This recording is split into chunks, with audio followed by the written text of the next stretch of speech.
Oi, gente, sexta-feira. Hoje é sexta-feira, o evangelho é tirado de São Marcos, capítulo 6, versículos de 14 a 29. Eu sempre gosto de lembrar que sexta-feira, pela liturgia católica, é um dia conhecido como o dia penitencial. Talvez porque Jesus morreu na sexta-feira santa, então é um dia que a gente tem que contemplar o amor infinito que ele teve por nós, dando sua vida. Ou podemos também dizer, do mesmo modo que ele morreu, nós temos também que morrer para o nosso pecado. Enfim, é um leque de interpretações que nós podemos fazer em cima do evangelho e da celebração. Agora, este evangelho de hoje fala sobre uma polêmica que tinha se estabelecido em Jerusalém com a questão de Jesus. Jesus cada vez ficando mais conhecido, mais proeminente, mais famoso, e aí então bate o medo, bate o susto, principalmente em Herodes, e ele diz: mas eu matei esse homem, eu mandei cortar a cabeça dele, e ele voltou, ressuscitou.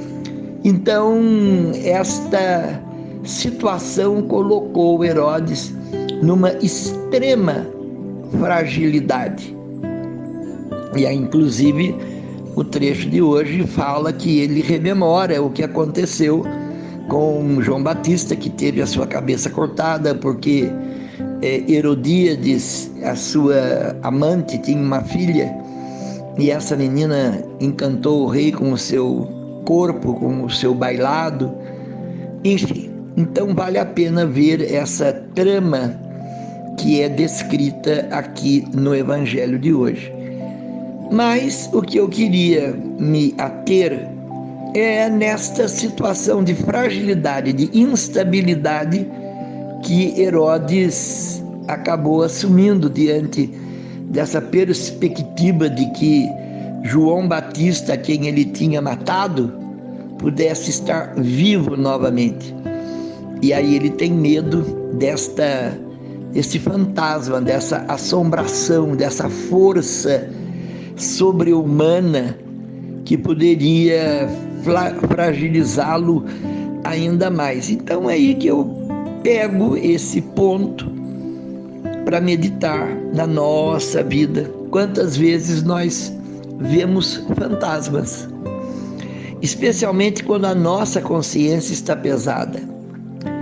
Olha, a nossa consciência fica pesada por fatos que talvez nem todo mundo conheça. Às vezes são coisas muito pessoais, muito nossas, são coisas que ninguém viu, ninguém sabe, mas nós sabemos, e aí ficamos com medo quando existe alguma coincidência, alguma pontuação que mostre esta realidade acontecendo na nossa vida. E nós não queremos que a nossa vida seja desmascarada, flagrada, enfim, que nós não queremos de jeito nenhum essa humilhação. Mas eu também vou um pouco mais longe, porque muitas vezes ninguém viu, ninguém sabe, não aconteceu nada. É meu medo. Quantos de nós que temos a nossa realidade de vida muito maior do que aquilo que nós mostramos com os nossos gestos, com os nossos atos, com a nossa fala? É como se tivesse um outro eu escondido, e aí você pode pensar o que você quiser: adultério, homossexualismo, roubo, quer dizer, um monte de coisa que a gente pode viver, que corre o risco de viver e que faz parte da vida. Mas quando a gente não assume, não tem coragem, a gente quer esconder, então nós acabamos ficando reféns desse, como eu acabei de dizer, fantasma. E isso não é vida. A gente viver para metade, viver escondido. Olha o Adão e a Eva, a hora que pecaram, viram que estavam nus, correram para se esconder, quer dizer, perderam a identidade, perderam a independência, perderam a autonomia. E muitos de nós vivemos assim, como que de tanga, escondido atrás da moita, a moita da nossa mentira, da nossa hipocrisia, a moita da nossa inverdade. E tudo isso nos rouba a vida. Então vocês vejam, Jesus não era João Batista ressuscitado, ele era Jesus, aquele que veio trazer vida.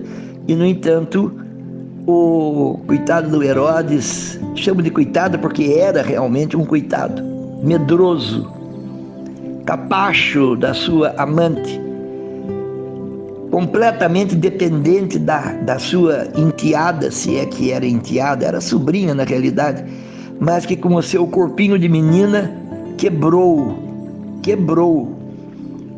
a independência, a autonomia, a vontade de Herodes, que ficou prometendo nem que fosse a metade do seu reino, que não era dele, para que ela, sei lá, dançasse de novo. Esse é o homem frágil que era a autoridade em Israel, era o rei. Esse rei fantoche, esse rei medroso, mas esse rei profundamente mau, que não só seu pai tinha matado as crianças inocentes, mas como ele, com a sua armadilha, mata João e ainda acaba levando Jesus a morrer na cruz. Tudo isso porque ele era um medroso. Eu queria sugerir para que nós tivéssemos muita coragem até de assumir o pecado, mas assumindo, fôssemos livres.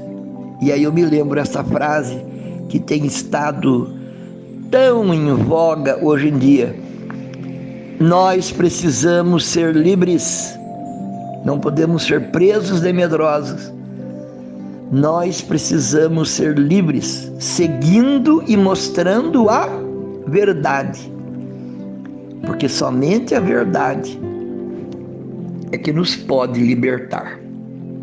Pai nosso, que estais no céu, santificado seja o vosso nome. Venha a nós o vosso reino. Seja feita a vossa vontade, assim na terra como no céu.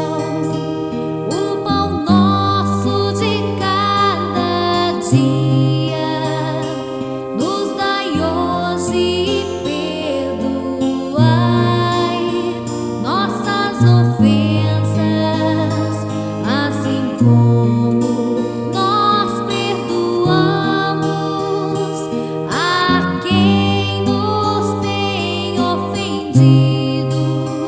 Não nos deixeis cair em tentação,